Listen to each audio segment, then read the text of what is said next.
존경하는 국민 여러분, 안녕하십니까?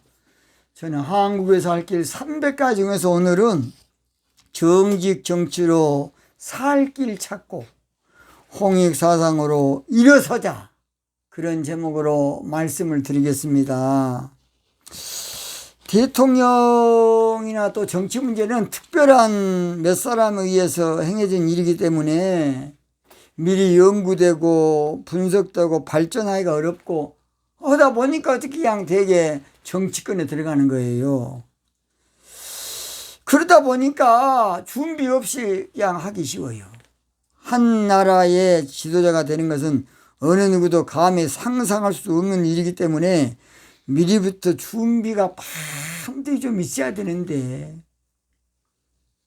결국은 투표해가지고 결국은 하다 보니까 그런 것보다는 우선에 되는 거 중요하니까, 내가 당선되고 그 자리에 가는 거 중요하니까 그런 거 생각하지 않아요. 이거의 불행이에요. 이거의 불행이라고요. 저기의 모든 권세는 하나님께 나오기 때문에 인간으로서는 예측이 불가능해. 저도 정치 방송할 줄은 꿈에도 몰랐어요. 저도 이렇게 정직 정치할 줄은 나는 꿈에도 몰랐다고요.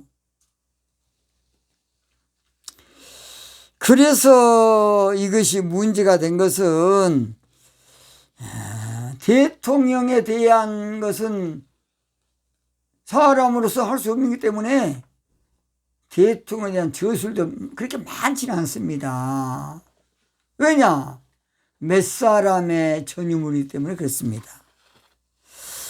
저도 부족한 사람이 원래 직책이 목사이기 때문에 정치가 저하고는 거리가 먼 참 그런 직책이었고 직분이고 생각도 못했습니다. 저는 그러나 어릴 때에 초등학교 4학년 때에 그런 비전을 한번 받았습니다. 하루는 꿈을 꿨더니 어떤 할아버지가 저한테 와서 뭘 갖다 주면서 너는 앞으로 나라를 한번 책임을 져라 그러더라고요. 그 우리 어머니한테만 딱 제가 우리 어머니 한 분만 이야기했어요. 어머니는 어젯밤에 그런 꿈을 꿨는데 맞을까요? 했더니 그래도 태몽이 태극기를 들고 전국을 이렇게 뛰어다니는 꿈을 꿨다 그러시더라고요. 그런데 이제 목사가 됐기 때문에 전혀 정치하고는 멀었는데 17년 전부터서 대통령에 대한 책을 쓰라는 영감을 주셔서 준비하고 있다가 15년 전에 3권을 저술했습니다.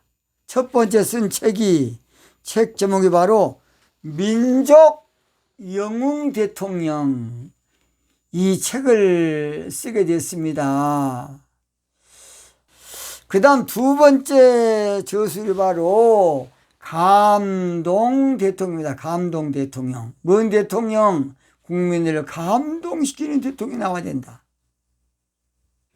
세 번째 책이 바로 따뜻한 나라 만들 대통령이 나와야 된다. 따뜻한 나라. 서로 싸우고 벗고 지지고 그런 나라가 아니고 따뜻한 나라입니다. 제가 그래서 이 책은 지금부터 15년 전에 써놓은 책이고, 제가 대통령 후보로 나간 분들에게 제가 다 무료로 보내기도 하고 언론사도 제가 몇 곳 보낸 적이 있습니다. 그 10년 동안 이제 그건 또 까마도 잃어버리고 고난의 길 하나님 주더라고요. 고난의 길. 그래서 아무쪼록 계산으로 강원도 화천으로, 여러분 죄송합니다, 부천으로, 전라북도 부안으로, 또 충청남도 아산으로, 또 홍성으로 하나님 막 끌고 다니더라고요. 고난 가운데.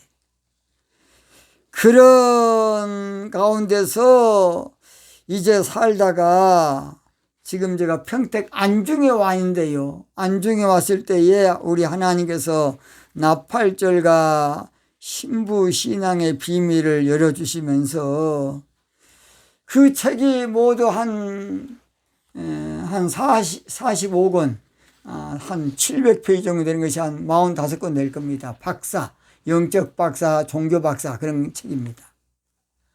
이제 그걸 마치고 나서 또 정치에 대한 책을 쓰도록 해서 대통령의 조건에 대해서 몇 권, 또는 대통령의 정치의식에 대해서 한 10권, 홍익사상 정직 정치에 대해서 한 20권 분량의 책을 써놨지만은 돈이 없어서 아직까지 인쇄는 못했습니다. 제가 지금 방송하고 있는 것은 홍익사상 정직 정치만 강조하고 있는 것입니다. 저는 그래서 우리 하나님께서 아무쪼록 저에게 이렇게 큰 하나님 비밀을 열어줬는데요. 저도 몰랐습니다. 기도하던 중에 성경에 나온 정치 사상은 정직 정치라는 걸 가르쳐줬어요. 성경에 나온 정치 사상은 민주주의 공산주의가 아니고 정직 정치다. 또는 두 번째, 홍익 사상을 암호로 풀면 정직 정치라는 것을 가르쳐 주더라고요. 나는 홍익 사상은 널리 인간을 이롭게 한다고 말했지 정직 정치인 줄 몰랐습니다. 또는 그 후에 정도령이 무엇이냐? 바를 정자 길도자로 정직 정치, 바르게 정치하는 정직 정치한 사람 진짜 정도령이야. 큰바일굴이 누구냐? 어니스트로 정직 정치한 사람이 큰바일굴이야.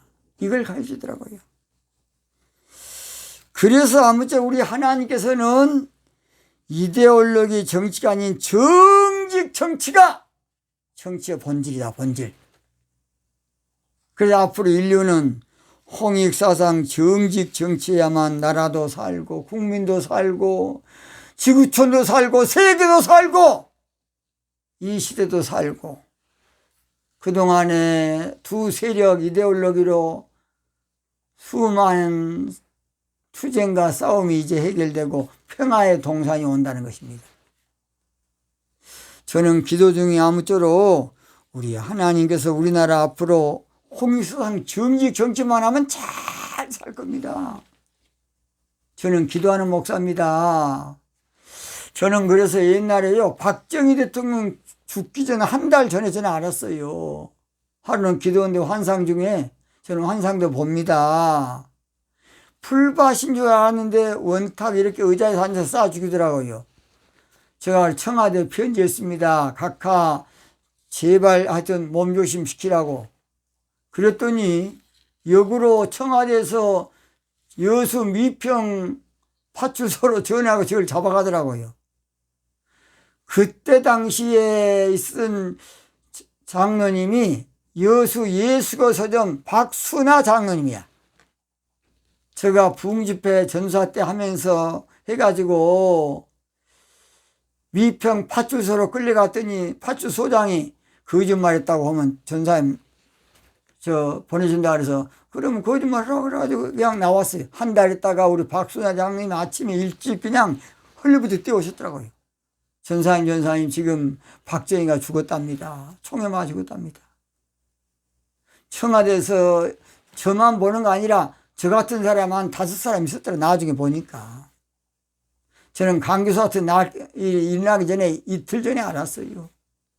저는 호남신학교 2학년 때 강교사한테가 터졌어요. 저는 그래서 안 갔어요. 그날 가지 마라 그랬어요. 그때 갔으면 공수부대에서 여수에서 강주까지 그때는 고속버스가 2시간 반 걸렸어요. 딱 공수부대하고 공영터미널에 딱 부딪혔는데 5.18 사태를 뉴스로만 지켜봤습니다. 우리 호남신학교 학생이 한 사람 그때 죽었어요. 자, 아무쪼록 그래도 우리 하나님께서 홍익사상 정직 정치만 하면 앞으로 우리나라요 세계적인 나라 될 겁니다. 인류국가. 앞으로요 옛날 이스라엘 조그만 나라가 전 세계를 호령할 때가 다윗 임금과 솔로몬 때인데요, 그때가 우리나라 그대로 재현될 겁니다. 그대로 재현될 겁니다. 이제 보세요. 그래서 저는 아무쪼록 우리나라가 앞으로 4, 5년 안에 통일된다고 봅니다. 한번 지켜보세요. 저는 기도 중에 그런 영감을 받았습니다. 우리 지켜보자고요. 저는 서울시장도 박원순 시장이 될 줄을 일주일 전에 알았어요. 그러나 나는 잘할 줄 알았는데 그 인간이 그렇게 돼서 너무나 안타깝습니다. 그래서 아무쪼록 홍익사상 정직 정치가 이 시대에 얼마나 중요한 진주고 보물인지 몰라요. 한국이 살 길, 세계가 살 길, 정직 정치와 홍익사상입니다. 이제는 이데올로기로 이제 그만 싸웁시다. 이데올로기로 우리끼리 그만하자고요. 이데올로기로 더 이상 싸우면 뭐 할 겁니까? 이제는 우주적인 가을절기로, 여름절기에서 가을절기로 이제 바꿔져서 앞으로요 모든 것이 바꿔집니다. 이제 신앙도 앞으로 교회 신앙에서 종교 신앙, 그러니까 오순절에서 나팔절로 바꿔져요. 이제 정치도 이데올로기 정치에서 홍익사상 정직 정치로 바꿔집니다. 결론 마칩니다. 아무쪼록 정직 정치로 살 길 찾고, 먹길 찾고, 살 길 찾고, 홍익사상으로 전 인류가 다시 평화의 동산으로 일어서야 된다고 봅니다. 오늘 여기서 마치겠습니다.